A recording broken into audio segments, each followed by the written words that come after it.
एक अच्छी तरह से बनी हुई ट्रेन कई दशकों तक काम में चलाई जा सकती है। जी हाँ, एग्जाम्पल के लिए एक ट्रेन जिसे सन 1970 के समय में बनाया गया हो वो आज भी बड़े प्यार से आपको दौड़ते हुए दिख जाएगी।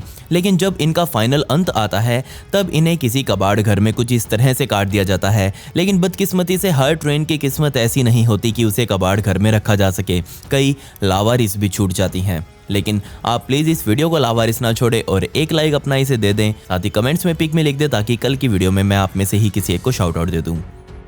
अगर आप अमेरिका के नॉर्थ मेन के जंगलों में कभी जाएंगे तो आपको यहाँ पर दो इंजन्स का जोड़ा कुछ इस तरह से खड़ा हुआ दिखाई देगा। और यकीन मानिए ये इंजन तब से यहाँ खड़े हैं जब भाप से चलने वाले इंजन्स का दौर था।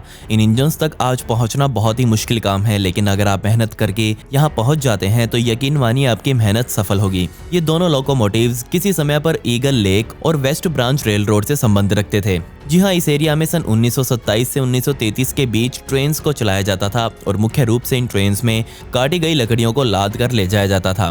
पेड़ों की कटाई के लिए खास तौर पर यहाँ ये लाइन बिछाई गई थी, लेकिन ये कुछ खास सफल नहीं हो पाई और सिर्फ 5 सालों में ही कंपनी को ये पता लग गया कि उन्हें ये ट्रेन्स और इन पटरियों को यहाँ नहीं बिछाना चाहिए था। और यहीं से एक और समस्या खड़ी हो गई कि इन ट्रेन्स को इन जंगलों से बाहर निकालना और उसके बाद इन पटरियों को वापस उखाड़ कर कबाड़ में बेचने का सौदा बहुत महंगा होने वाला था। कंपनी के पास इतना पैसा नहीं था कि वो इन्हें यहाँ से बाहर निकाल सके, जिस वजह से मजबूरन इन दोनों लोकोमोटिव्स को इसी हाल में सन 1933 में लावारिस छोड़ दिया गया। और आज तकरीबन उन बातों को 90 साल बीत चुके हैं और ये लोकोमोटिव्स बिल्कुल उसी हालत में आज भी खड़े हैं। अब जिस ट्रेन के बारे में मैं आपको बताने वाला हूँ वो एक समय पर यूनाइटेड किंगडम में बहुत अहम रोल अदा करती थी। जी हाँ, ये ट्रेन एक समय पर रॉयल मेल का हिस्सा होती थी।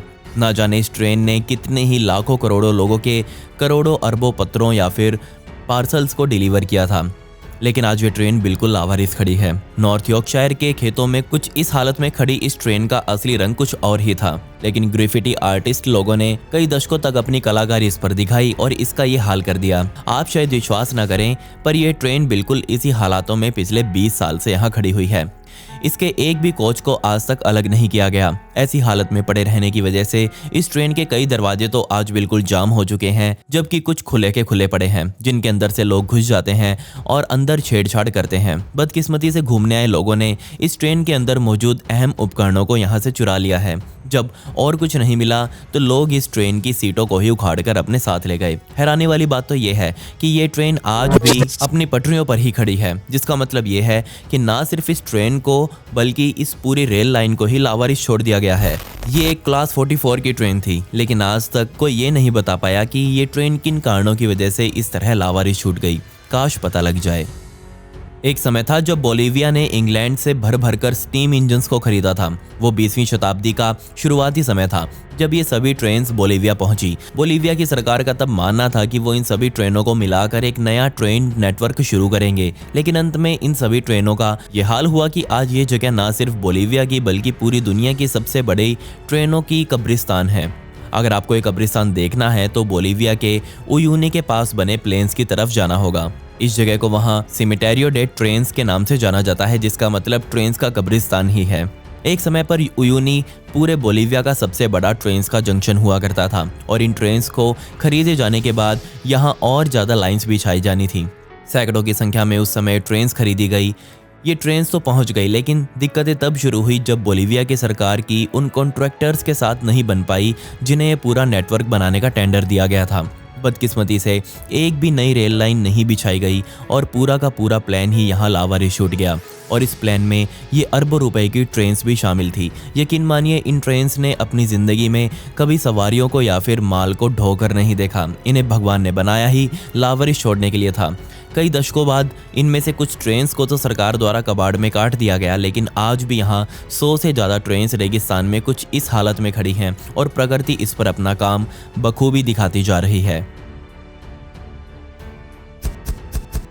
अब जिस ट्रेन के बारे में मैं आपको बताने वाला हूँ उसकी फोटो पहली बार जब रेडिट पर पोस्ट की गई तो यकीन मानिए ट्रेन से प्यार करने वाले लोगों के बीच बहुत बड़ी बहस छिड़ गई। उस पोस्ट के अनुसार ये फोटो काजाख्स्तान में एक सीक्रेट लोकेशन पर खींची गई है।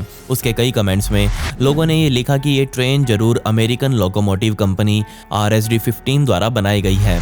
अगर ये बात सच है तो ये बात संभव हो ही नहीं सकती कि ये ट्रेन काजाख्स्तान में खड़ी हो, क्योंकि इस कंपनी ने कभी कोई ऐसी ट्रेन बनाई ही नहीं जो सोवियत रेल नेटवर्क पर दौड़े।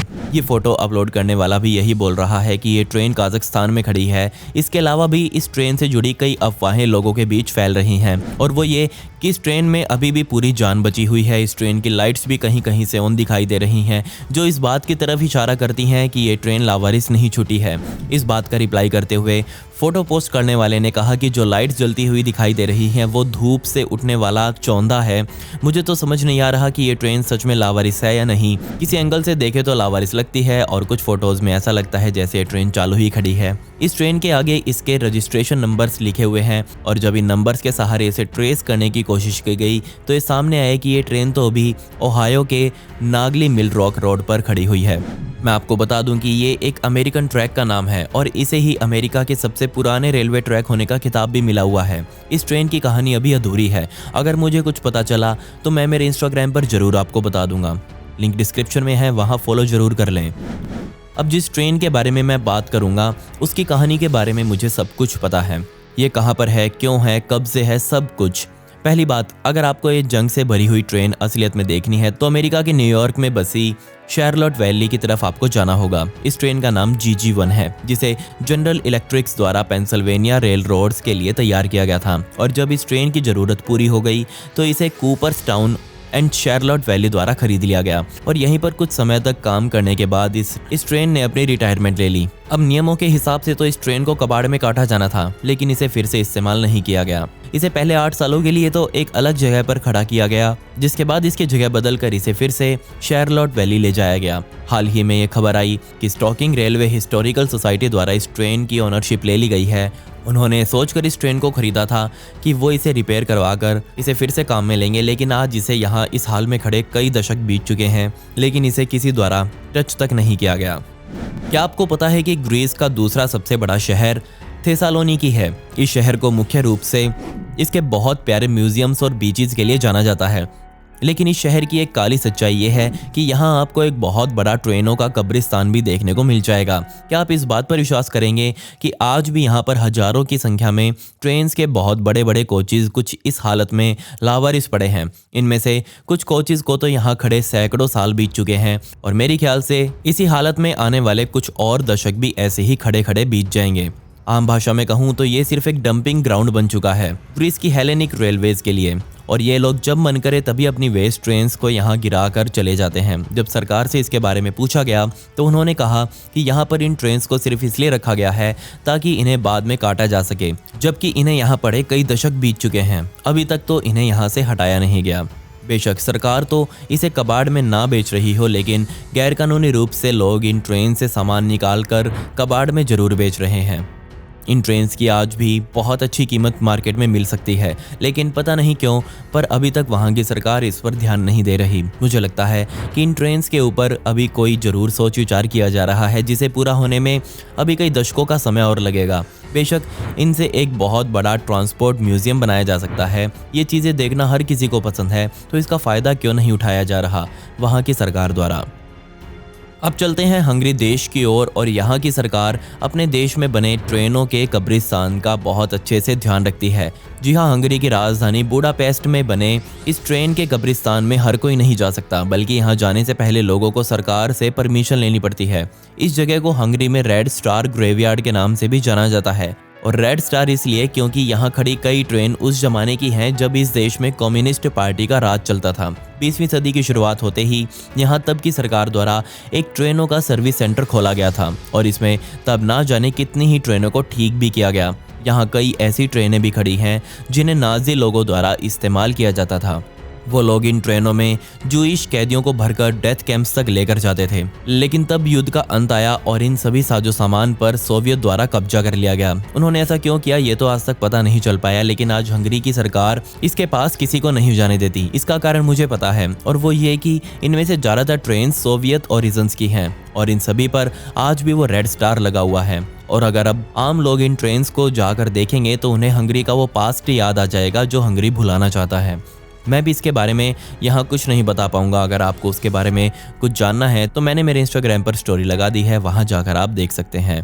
खैर, पिछली वीडियो का shout out Mokhtar from Assam को and comment pick me to get a shout out in next video. आपको ये वीडियो कैसी लगी कमेंट्स में वो भी बता दें। मिलते हैं अगली वीडियो में। ये वीडियो देखने के लिए धन्यवाद।